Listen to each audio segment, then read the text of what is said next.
we've had guests on our show that have been in some sort of scandal or something previously, and they come on and their publicist is like, oh, she's not answering any questions about blank. She already did in this interview. Like you can cite that interview, but we're not getting into it any more than that. Right. So in my mind, I'm thinking, okay, this could also be Hailey's way of being like, I'm doing this one time. I'm going to talk about it. Yes. And then I can move on with my life. And any time I do press, if they ask me, like, if I have a hard rule, like I'm not talking about Selena, they can say, oh, well, why? And it's just like, I've already talked about it. Yes. Period. Like then I don't, you don't have to go back and completely revisit it, which makes the most sense to me. And honestly, like the majority of the interview did feel like it was focused on that part of her life. And I like Alex's interview style a lot.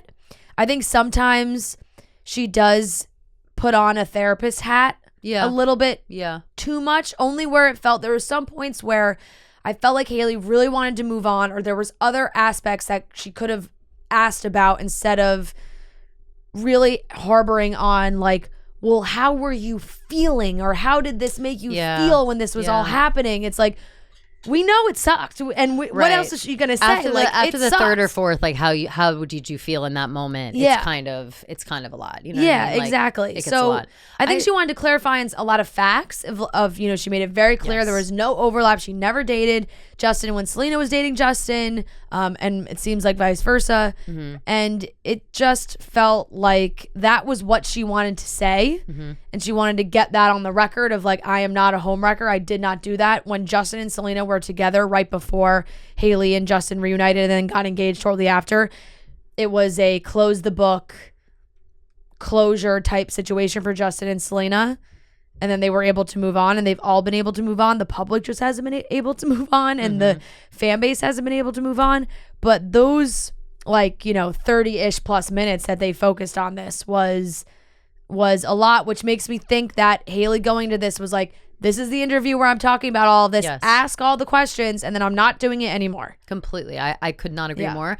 I very much think it's almost the only reason she did this interview. Like I think that she chose to do this interview solely so she could talk about this. I've been seeing a lot of people talking about like why they so much or focus so much on this situation. They didn't even really ask her about herself or about her life or what she's doing and her like makeup line or whatever the fuck. What is she doing? Skincare. Her skincare line and all that stuff. Yeah. The one thing I actually did, I don't care about that as much. I wish she did. I wish we got to hear more about her female friendships. Like I'm very fascinated by like her relationship with Kendall and Kylie and all that. Like I would love to have heard about that. Yeah, that's super fair. But I also just think like she can talk about those things anywhere else. She's had a million interviews she's done like the Vogue thing. She's done Vanity Fair. She's done all these other interviews where you can learn those more surface level things about her. You can hear that PR pitch for her company. You can hear like whatever.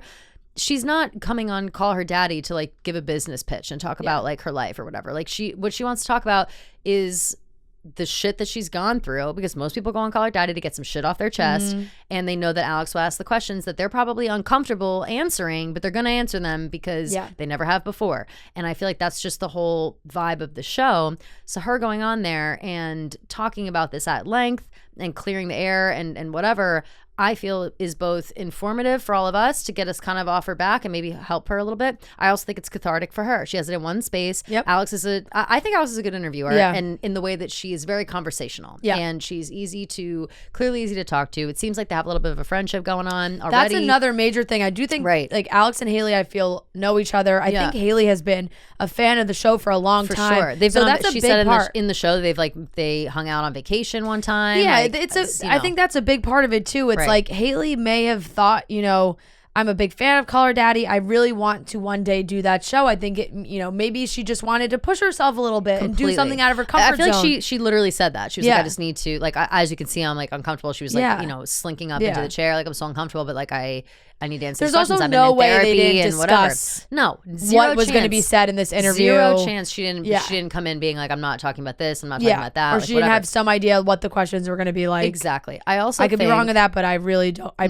can't imagine like, she went in blind. Even just as like a friend, like you want to know even if your friend is interviewing, like if I come on Chicks in the Office and I don't know what you guys are gonna ask me, and you ask me some like personal shit that I don't want to talk about, I'd be like, guys, what the fuck? Like, like, what's happening here? Like you have that conversation, like, all right, we're gonna bring it up. Is that cool? And if you hear it, it's like, fuck, oh, I'm nervous, but yes, it's fine. I also think regarding the timing of this interview, I don't necessarily think that she's trying to get ahead of something that's coming in this Selena documentary. I do think that she wanted this interview to come out first. Maybe it wasn't, maybe not like the week before, but definitely first, because when that documentary comes out, this is going to kick right back up again. Like Selena hasn't really, what's Selena been up to besides Only Murders in the Building? Like she's been acting a little bit now. Yeah. She hasn't put out music in a while, if I'm thinking correctly. Like she hasn't been as front facing in Hollywood in a while, I feel. And now when this documentary comes out, everybody's gonna be talking about it. Everybody's gonna be talking about her past, her life. It was obviously filmed in years past and is like a however long, at least the past couple of years. I don't know if it's since the pandemic. It's supposed to be like 6 years. Okay, well, so then this is gonna be involved in it, and not saying not saying that like they might just gloss over it. They might gloss over it. Selena, I can't. Right. Well, they might gloss over it, but I'll say this. Shocked if there is a big portion focused on relationships in this documentary. But what people will do is they will connect the dots and do the timeline. And I know, and we all know, that Selena's been through some shit. Yeah. So when we see her on the screen going through some shit, the blame is going to come back to Justin, whether or not she mentions him, and Hailey, whether they mention them or not. You know what I mean? Like, people are going to think that. It's going to kick it all back up. People are going to be commenting on Hailey's shit. Like, it's just going to be... So I don't necessarily think that she's trying to like clear her name or get out in front of anything. I think that the only thing she's trying to get out in front of is like maybe the people that are going to troll her soon will take a step back and think for a second before they do that, because they're like, okay, we already heard that story. We know that it wasn't as bad or whatever. And yes, now we're seeing someone going through a hard time potentially, but maybe it stops them from harassing her. It's just unfortunate. When you marry a man as famous as Justin Bieber. I mean, that's not unfortunate, but it's unfortunate when his ex is also one of the most famous women in the entire world. Tough. It's really tough. Her fans are so dedicated, so ruthless, where Hailey's going to be dealing with Selena fans when she's 80 years old. Forever. Like, it's just, Forever. It's insanity.